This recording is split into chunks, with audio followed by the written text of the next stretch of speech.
welcome. Be sure to like and subscribe for more scary stories, or I will come for you. I'd like to thank Dana Lynn for rejoining the Curator's Disciples. Your viewership is very much appreciated. If anyone would like early access to my latest stories and an ad-free listening experience, consider becoming one of the Curator's Disciples. The link is in the description below. Finally, a reminder that all stories are available on my podcast. The Curator, Dark Web Horror Anthology, is available on Spotify and Apple Podcast. Without further ado, today's story, The Millfield Recordings by The Curator. I never thought I'd be writing something like this. Hell, I never thought I'd be writing anything at all. But what happened to me 3 months ago, I can't keep it to myself anymore. I need to get this out there, even if nobody believes me, even if people think I'm crazy. My name is Jake Morrison, and I'm 34 years old. Well, I was 34 when this all started. I'm not sure what I am now. Let me back up and tell you about myself first, because you need to understand who I was before everything went to hell.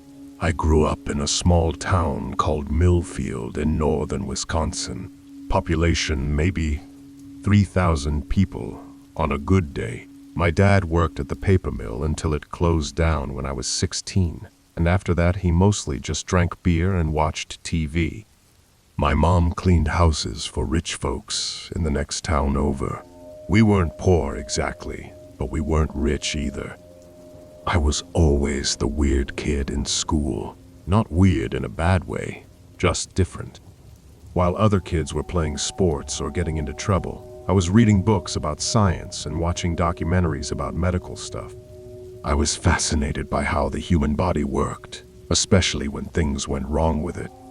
My mom used to joke that I'd either become a doctor or a serial killer, and honestly, I wasn't sure which one was more likely. When I graduated high school, I had decent grades, but my family couldn't afford to send me to a real college. So I went to community college for 2 years and got an associate degree in biology. It wasn't much, but it was enough to get me a job as a lab technician at a medical research facility about an hour away from home. The place was called Helix Biomedical Research. It was this big concrete building that looked more like a prison than a lab, sitting all by itself in the middle of nowhere. Most people in town didn't even know it existed. The pay was good though, really good for someone with my qualifications. Almost too good, looking back on it now. I worked there for 8 years, mostly doing basic stuff like preparing samples and cleaning equipment. Nothing too exciting. The scientists who ran the place were always working on projects they wouldn't tell us regular employees about. We'd see them coming and going from the restricted floors, wearing these special hazmat suits, but us lab techs were never allowed up there. That should have been my first red flag, but I needed the job. After my dad died from liver failure when I was 28, I was pretty much supporting my mom by myself. She'd gotten sick too, some kind of autoimmune thing that made it hard for her to work. So I kept my mouth shut and did my job. The second red flag should have been when they started asking for volunteers for special projects that paid extra money. A lot of extra money.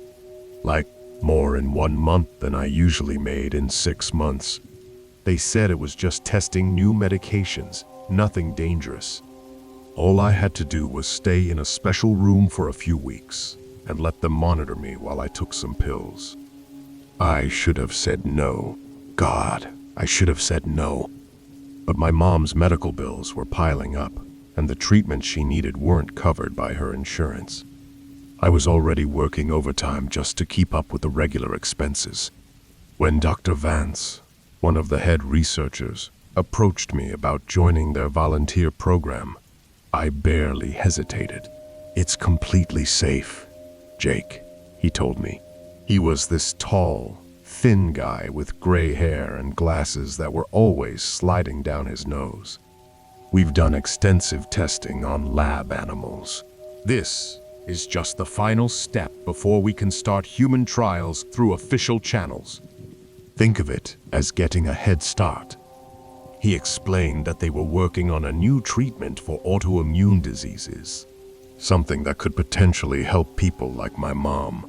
That really got to me. The idea that I could help develop something that might actually cure her made the decision easy. What exactly would I have to do? I asked. Just stay in our residential facility for a few weeks. We'll give you a series of injections, monitor your vital signs, take some blood samples. Very routine stuff. You'll have cable TV, internet, books, whatever you need to stay comfortable. The money they offered was incredible. Enough to pay off all of Mom's medical debt and still have plenty left over. I signed the paperwork that same day. That was 3 months ago. 3 months since I made the biggest mistake of my life. The residential facility was on the 5th floor of the building, in a section I'd never been to before.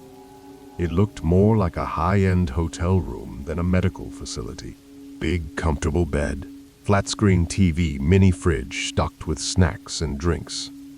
There was even a window, though it looked out at nothing but trees and empty field.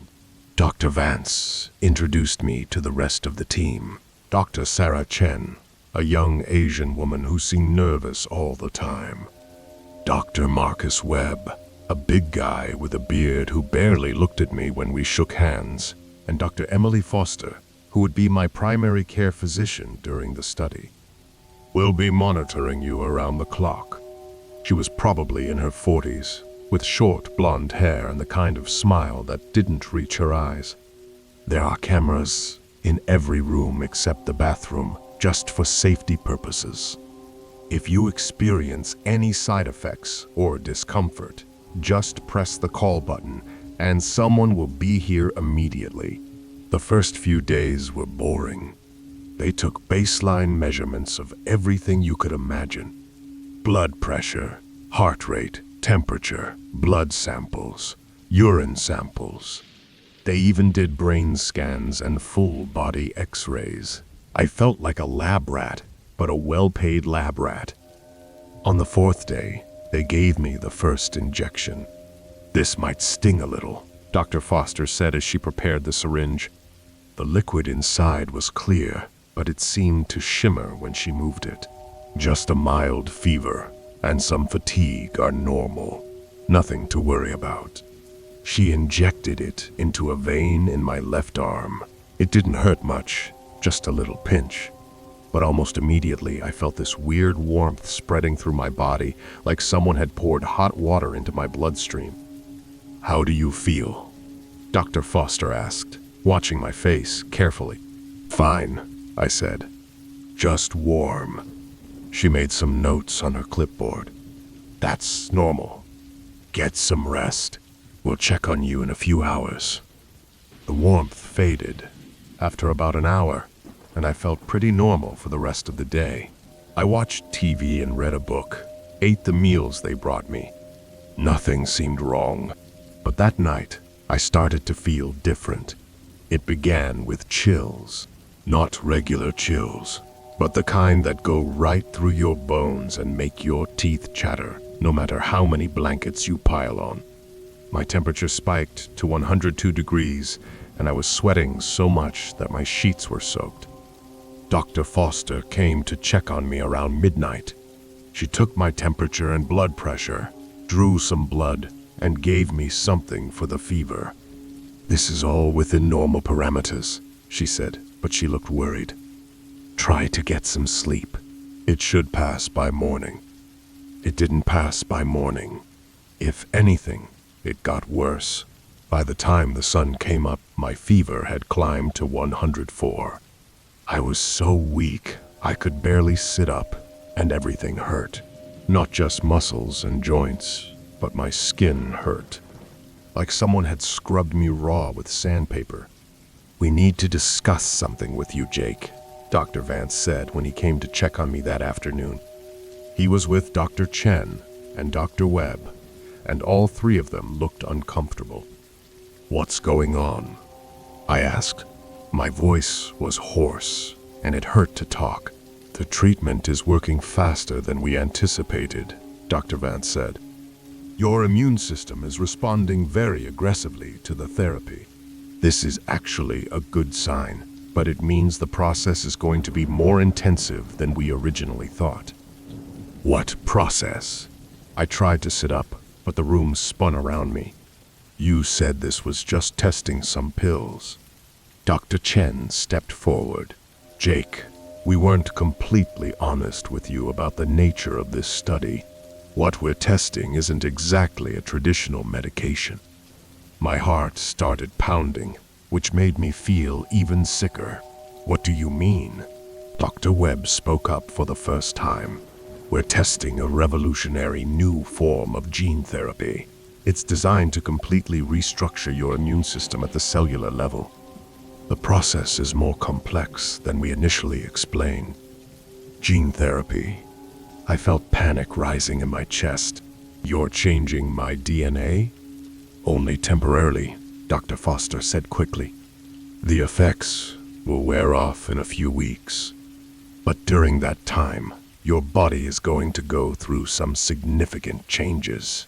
That's why we need to keep you here for observation." I wanted to leave. Every instinct I had was screaming at me to get out of that place. But I was so sick, I could barely move. And they had all my clothes and personal belongings locked up somewhere. Plus, they reminded me that I'd signed a contract agreeing to complete the full study period. "What kind of changes?" I asked. The three doctors exchanged glances. "It's hard to predict exactly," Dr. Vance said.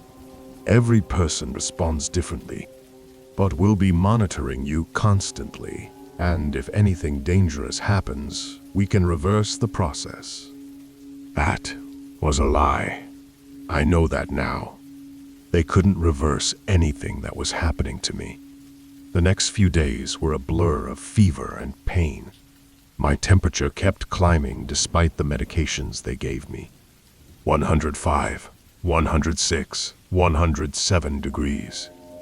I should have been dead, but somehow I wasn't. I was delirious most of the time, drifting in and out of consciousness. When I was awake, I noticed things were changing. My skin was getting pale, almost gray. Not just pale, like when you're sick, but actually gray. Like the color was draining out of it. And it felt different too, thicker and looser somehow. "This is normal," Dr. Foster kept telling me whenever I asked about it. "Your body is just adjusting to the therapy." But I could see in her eyes that nothing about this was normal. On the 6th day after the injection, something horrible happened. I woke up in the middle of the night with this terrible smell in my room. It was like meat that had been left out in the sun for days, sweet and rotten and nauseating. I thought maybe there was a dead animal in the walls or something. Then I realized the smell was coming from me. I stumbled to the bathroom and looked in the mirror. What I saw there still gives me nightmares. My skin wasn't just gray anymore. It was mottled with dark patches, like bruises, except they didn't hurt when I pressed on them. And my face looked wrong somehow, like it was sagging in places where it shouldn't sag. I lifted up my hospital gown and saw that the discoloration covered my whole body. But worse than that, there were these strange bulges under my skin. They moved when I breathed, like there were pockets of air or gas trapped underneath. I pressed the call button frantically, and Dr. Foster came running in a few minutes later. When she saw me, her face went white. "Get Dr. Vance," she told the nurse, who was with her. "Get him now." Dr. Vance arrived within minutes, along with Dr. Chen and Dr. Webb. They were all wearing full hazmat suits now, which definitely wasn't a good sign. Up until that point, They'd just been wearing regular clothes with masks and gloves. "Jake, I need you to stay calm," Dr. Vance said through his suit's speaker system. His voice sounded tinny and distorted. "What you're experiencing is an accelerated version of the immune response we expected. Your body is working very hard to process the therapy." "Process it how?" I demanded. "I smell like a dead animal, and my skin looks like it's rotting off my bones. The discoloration and odor are temporary side effects," Dr. Foster said. But she was reading from notes on her tablet instead of looking at me. "Your cellular structure is being rebuilt from the ground up. Some tissue death and regeneration is normal." Tissue death? They were talking about parts of my body dying while I was still alive. "I want to stop," I said. "Whatever you gave me, I want you to reverse it right now." Dr. Webb shook his head. "That's not possible at this stage. The viral vector has already integrated with your cellular DNA. Attempting to halt the process now would be fatal." Viral vector. They hadn't mentioned anything about a virus before. "What virus?" I asked. "What the hell did you inject me with?" There was a long silence. Finally, Dr. Vance spoke up. "The gene therapy is delivered through a modified virus.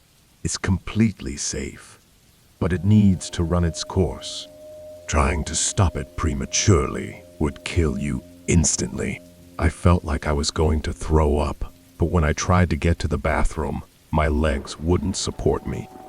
I collapsed on the floor, and that's when I noticed something that made my blood freeze. Where I'd been pressing my hands against the floor, I'd left wet handprints. Not sweat wet, but actual liquid, like my skin was leaking. Dr. Chen knelt down next to me. "Careful not to touch the liquid. We need to move him to the isolation unit," she said quietly. "No," I said. "I'm not going anywhere. I want a real doctor. I want to go to a hospital." "Jake, you can't leave this facility," Dr. Vance said. "What's happening to you right now?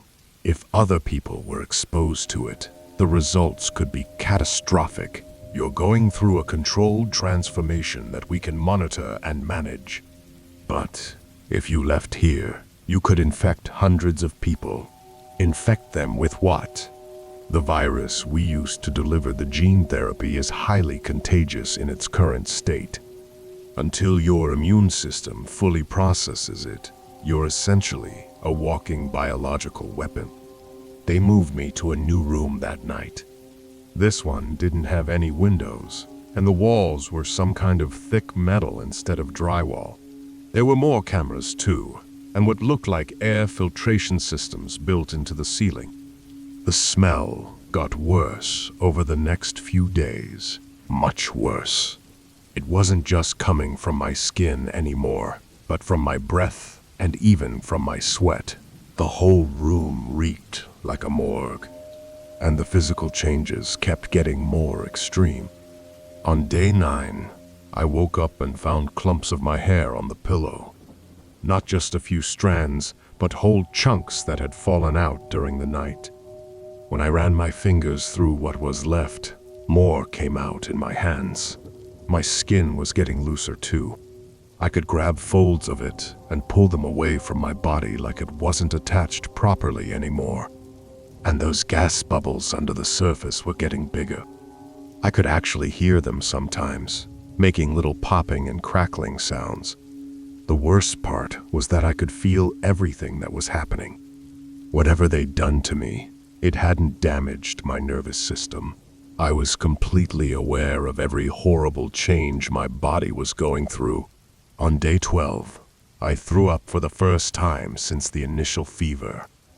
But what came out wasn't normal vomit. It was black, thick, like motor oil, and it had chunks of solid matter in it that I didn't want to think about too hard. Dr. Foster came in to examine me afterward, still in her hazmat suit. The black material is just dead tissue being expelled from your digestive system. Your body is very efficiently cleaning house. Cleaning house? I could barely talk because my throat felt raw. You mean my organs are dying? Not dying. Transforming. You're going to come out of this stronger and healthier than you've ever been. But I didn't feel stronger. I felt like I was dissolving from the inside out. That night, I discovered something that made me realize just how far gone I really was. I was lying in bed, trying to ignore the constant stench and the weird sounds my body was making when I felt something tickling my nose. I reached up to scratch it, and my finger went right through the skin.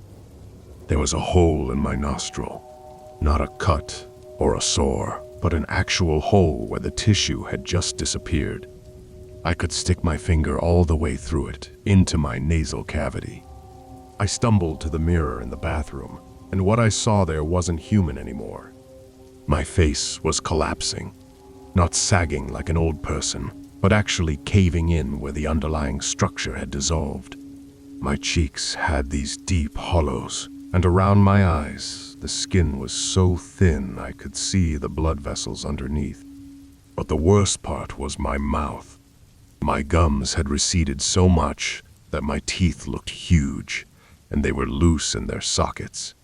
When I opened my mouth to scream, 2 of them fell out and clattered onto the bathroom floor. Dr. Vance found me there about an hour later, curled up in the corner and sobbing. "Jake, I know this is frightening," he said through his suit's speakers, "but you need to understand that what you're going through is unprecedented. You're the first human being to successfully undergo this level of biological transformation." Successfully, I looked up at him. "Look at me. I'm rotting alive. You're not rotting. You're evolving. Your body is learning to exist in a completely different state. Once the process is complete, you'll have capabilities that no human has ever possessed." "What capabilities? What are you talking about?" He knelt down next to me, careful to stay out of reach. "The virus we used was engineered from genetic material found in organisms that can survive extreme conditions. Creatures that can regenerate lost tissue, that can function without traditional organ systems, that can exist in environments that would kill normal humans. You're trying to turn me into some kind of monster. We're trying to turn you into the next step in human evolution." I wanted to attack him. I wanted to grab him and make him feel what I was feeling. But I was too weak, and besides, I was afraid that if I tried to grab him, my fingers might just fall off. Over the next few days, the changes accelerated even more. My fingernails fell out first, just popped right out of the nail beds like they were never attached. Then the skin on my fingertips started peeling away in strips, exposing the raw flesh underneath. But here's the thing that really scared me. The exposed flesh didn't hurt. It should have been agony, but I could barely feel it. It was like my nervous system was shutting down along with everything else. My hair was completely gone now, and the skin on my scalp was so thin and brittle that it cracked when I moved my head. I could see the shape of my skull underneath, and in some places the bone was actually visible through tears in the skin. The gas bubbles under my skin were getting bigger too. They covered most of my torso now, and when they popped, they released bursts of that horrible smell. Sometimes they'd spray liquid too, this yellowish fluid that burned everything it touched. Dr. Chen came to examine me on day 18. She spent a long time looking at readouts on her tablet, occasionally glancing at me through her suit's visor. "The viral integration is almost complete," she announced. "His cellular structure has been almost entirely replaced." "Replaced with what?" I asked. "Enhanced tissue that can function without traditional biological processes. You don't need to eat anymore, Jake. Your body is learning to derive energy directly from environmental factors. She was right about the eating part. I hadn't felt hungry in days, and when they brought me food, the smell of it made me nauseous. But I was still thirsty all the time, craving water constantly. What about the decay? I gestured at my deteriorating body. When does that stop? What you're calling decay is actually the final stage of transformation. Once all the old tissue is gone, the new cellular matrix will stabilize. And if it doesn't? She didn't answer that question. On day 22, I lost the ability to sleep. Not insomnia, like normal people get, but complete inability to lose consciousness. I would lie in bed all night, completely awake, listening to my body make these wet, gurgling sounds as it continued to break down. That's when I started to notice the cameras. I'd known they were there the whole time, but I'd assumed they were just for medical monitoring. But now, I was awake for 24 hours a day, and I started paying attention to them. They moved sometimes, following me around the room, and there were more of them than there needed to be for simple observation. It wasn't until day 25 that I figured out what they were really for. I was in the bathroom, trying to clean some of the fluid that was constantly leaking from my skin when I heard voices coming from somewhere in the walls. At first, I thought it was the medical team talking, but the voices were different, excited, entertained. I pressed my ear to the wall and listened. Holy shit, look at his face. I told you this was worth the money. How is he still conscious? The neural enhancement keeps them aware through the whole process. That's what makes it so incredible. My blood went cold. These weren't doctors or researchers. They were paying customers. I started looking around the room more carefully, and that's when I spotted them. Tiny cameras, hidden in places where I wouldn't normally look, behind the toilet, inside the light fixtures, even built into the mirror. They were broadcasting everything. My transformation, my suffering, my gradual dissolution into something that wasn't human anymore. And people were paying to watch it happen. I found a loose tile in the bathroom wall and managed to pry it off. Behind it was a space filled with wires and recording equipment. There was also a small device with a screen that showed a chat room full of people commenting on what they were seeing. Subject is becoming aware of surveillance. This is the best one yet. How long until complete breakdown? Docs say maybe another week. I wanted to scream, but I was afraid of what would come out of my mouth. My vocal cords felt like they were dissolving along with everything else. Instead, I went back to my bed and pretended to sleep, even though I couldn't. I needed to think. I needed to figure out what was really happening to me and how to stop it. That's when I overheard the conversation that changed everything. It was around 3 a.m. when I heard Dr. Vance and Dr. Webb talking in the hallway outside my room.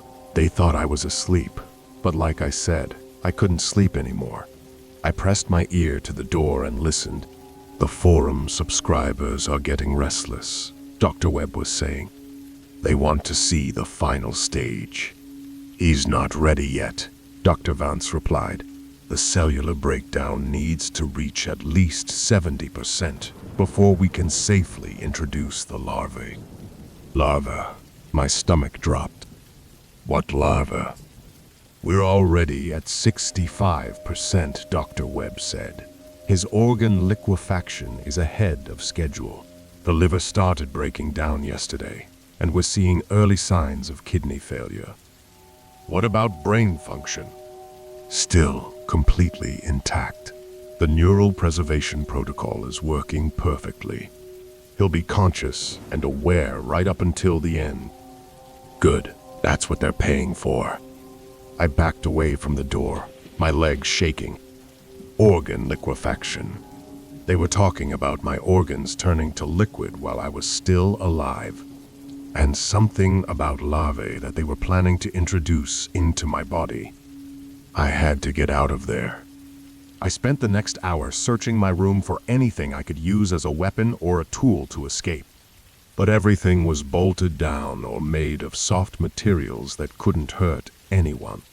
Even the mirror in the bathroom was some kind of unbreakable plastic.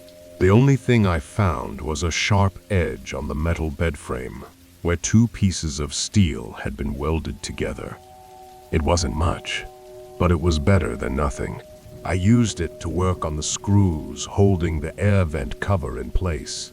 It took me most of the night, but I finally got it loose enough to pull off. The vent shaft was barely big enough for me to crawl through, and in my current condition, I wasn't sure I had the strength to make it very far, but I had to try.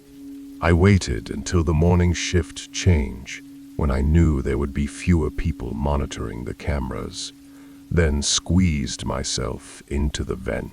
It was horrible.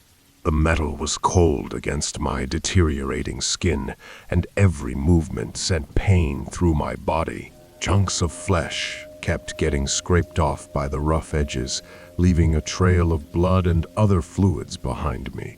But the worst part was the smell.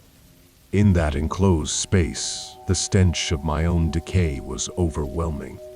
I had to stop every few feet to keep from throwing up that black liquid again.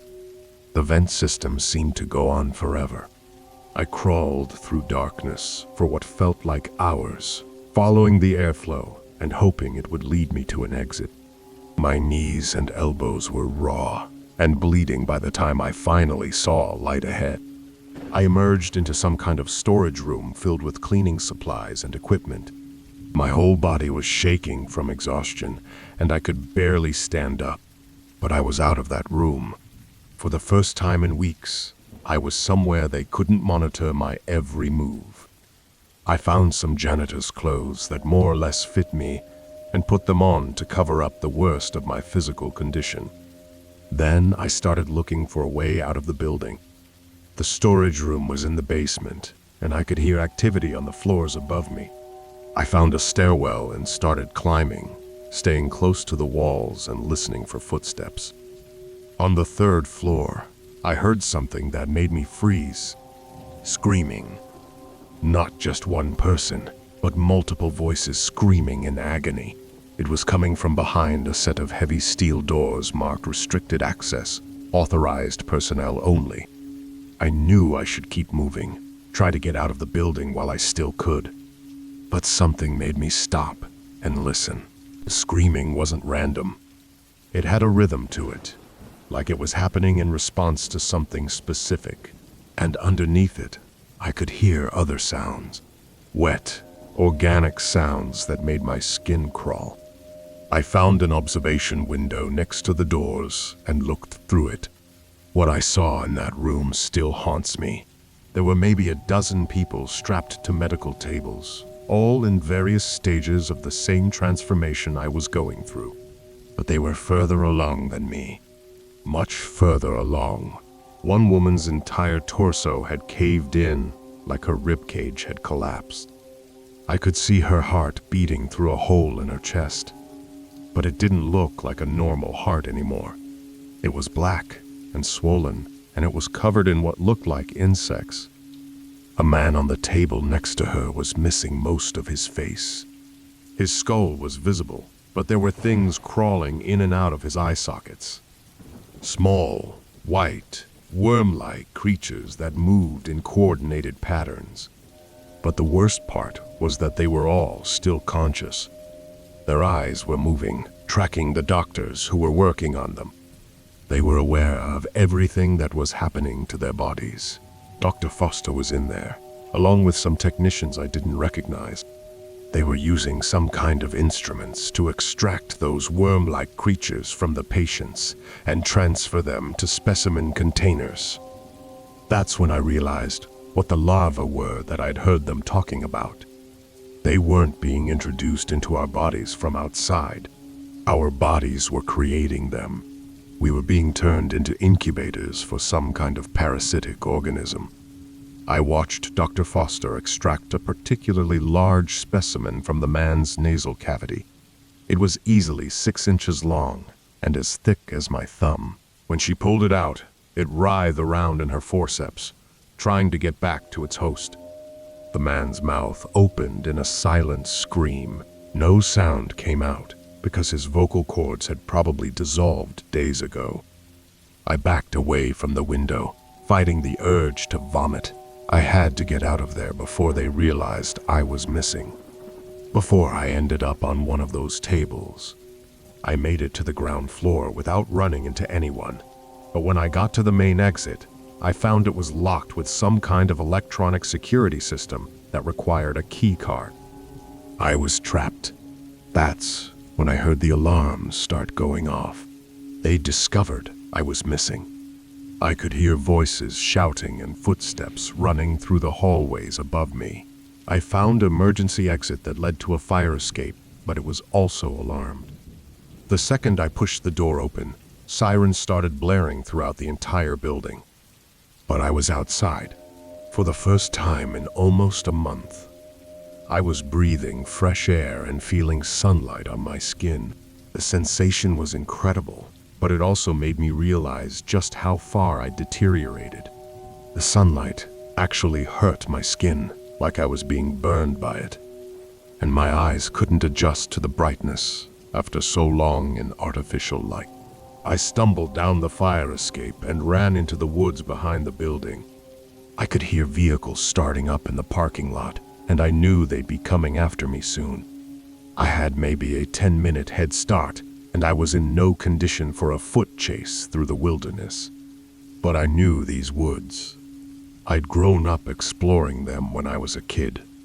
There was an old hunting cabin about 2 miles deeper in the forest. My dad used to take me there when I was young, back before he started drinking so much. It had been abandoned for years, but it might still be standing. I made it about halfway there before I collapsed. The running had torn open what was left of my skin in dozens of places, and I was leaving a trail of blood and other fluids behind me. My legs felt like they were going to give out completely, but I could hear the search teams getting closer. Dogs barking, men shouting, the sound of vehicles crashing through the underbrush. I forced myself to keep moving. The cabin was still there, though it was in rough shape. The roof had partially collapsed, and most of the windows were broken. But it was shelter, and more importantly, it had a root cellar that might hide me from the search dogs. I crawled down into the cellar just as I heard the first voices getting close to the cabin. "Check inside," someone shouted. He can't have gotten much further in his condition. I pressed myself against the back wall of the cellar and tried to control my breathing. The smell of my own decay was strong enough that I was sure the dogs would pick it up. But maybe the musty odor of the old cellar would mask it. Footsteps creaked across the floor above me. I heard Dr. Vance's voice. He's deteriorating rapidly. He can't survive much longer outside of a controlled environment. What if he makes it to town? That was Dr. Webb. What if he infects other people? The viral load in his system is too high for him to survive more than a few hours in the open air. And even if he did reach other people, they'd die from exposure long before they could spread it further. They were talking about me like I was already dead. Maybe I was. I stayed in that cellar for 3 days, listening to search teams comb through the woods above me. My condition continued to deteriorate rapidly.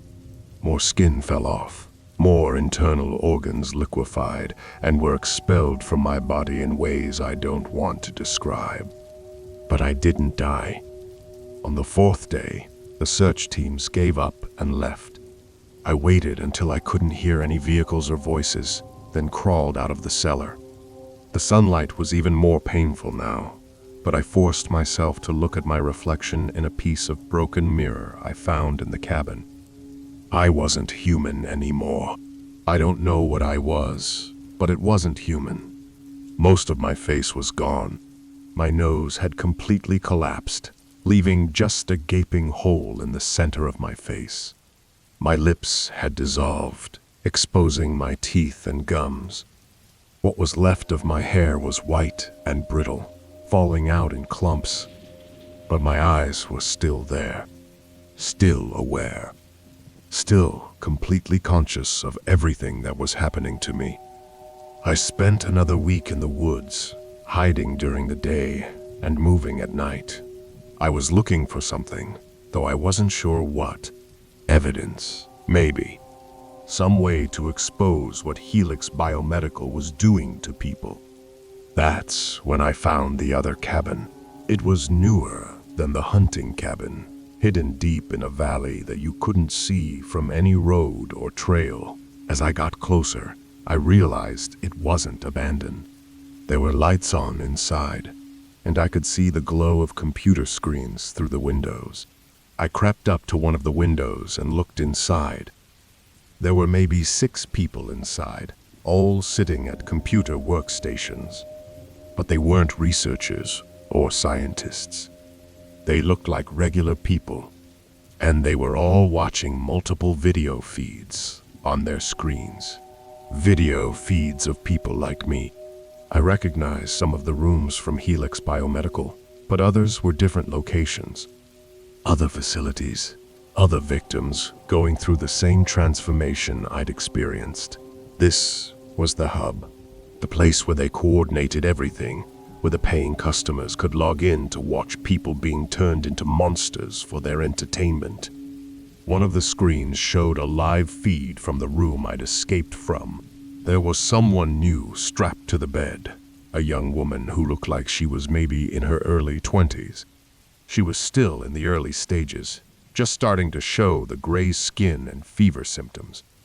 The people at the computers were typing in chat messages, placing bets on how long she would last, making requests for specific camera angles.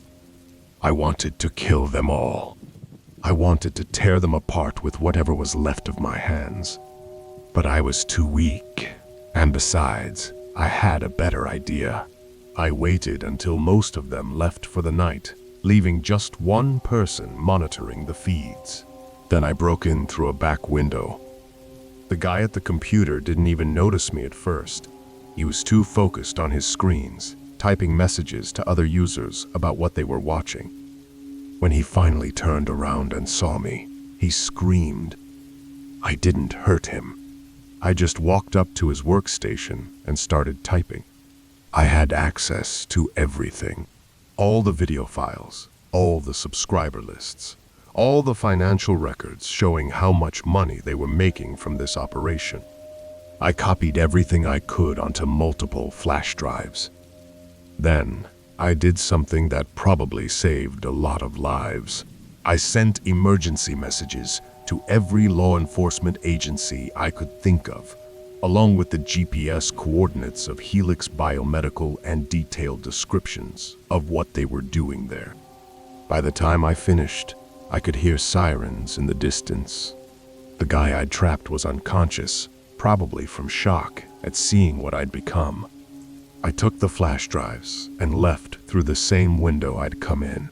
That was 2 months ago. The authorities raided Helix Biomedical the next day. They found dozens of victims in various stages of transformation, though most of them died within hours of being removed from the controlled environment. The few who survived are being kept in isolation at some government facility where they're probably being studied just as intensively as we were at Helix. The story never made it to the mainstream news. Too sensitive, I guess. Too likely to cause panic. But the video files I stole have been spreading through certain corners of the internet. People who are into that kind of thing, who get off on watching others suffer, they know what happened. And some of them are trying to recreate it. That's why I'm writing this. To warn people. If anyone approaches you about participating in a medical study, especially one that pays way more money than it should, run. Don't sign anything. Don't let them inject you with anything. And if you see videos online of people going through extreme physical transformations while they're still conscious and aware, report it to the authorities. Don't watch it for entertainment. Those are real people dying in the worst way imaginable. As for me, I'm still changing, still deteriorating. It's been 3 months since that first injection, and I'm not dead yet, but I'm not alive either. Not in any way that matters. I've learned to survive without eating, just like Dr. Chen said I would. I absorb nutrients directly from the environment somehow, though I don't understand how. I don't sleep. I don't feel temperature the way normal people do. And I'm pretty sure most of my internal organs have been replaced by things that aren't quite organs. But I'm still me, up here in my head. Still, Jake Morrison from Millfield, Wisconsin. Still, the weird kid who was fascinated by how the human body worked. I just never imagined I'd learn this much about it firsthand. I'm writing this from an abandoned house about 50 miles from where Helix Biomedical used to be.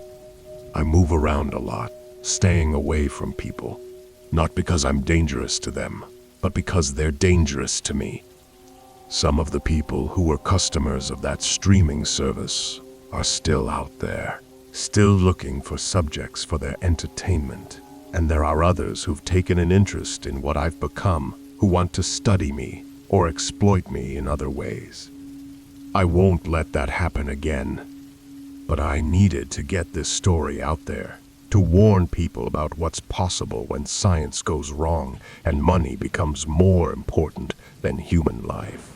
If you made it this far, thank you for listening. I know it's hard to believe. Hell, if someone had told me this story 4 months ago, I wouldn't have believed it either. But it's all true.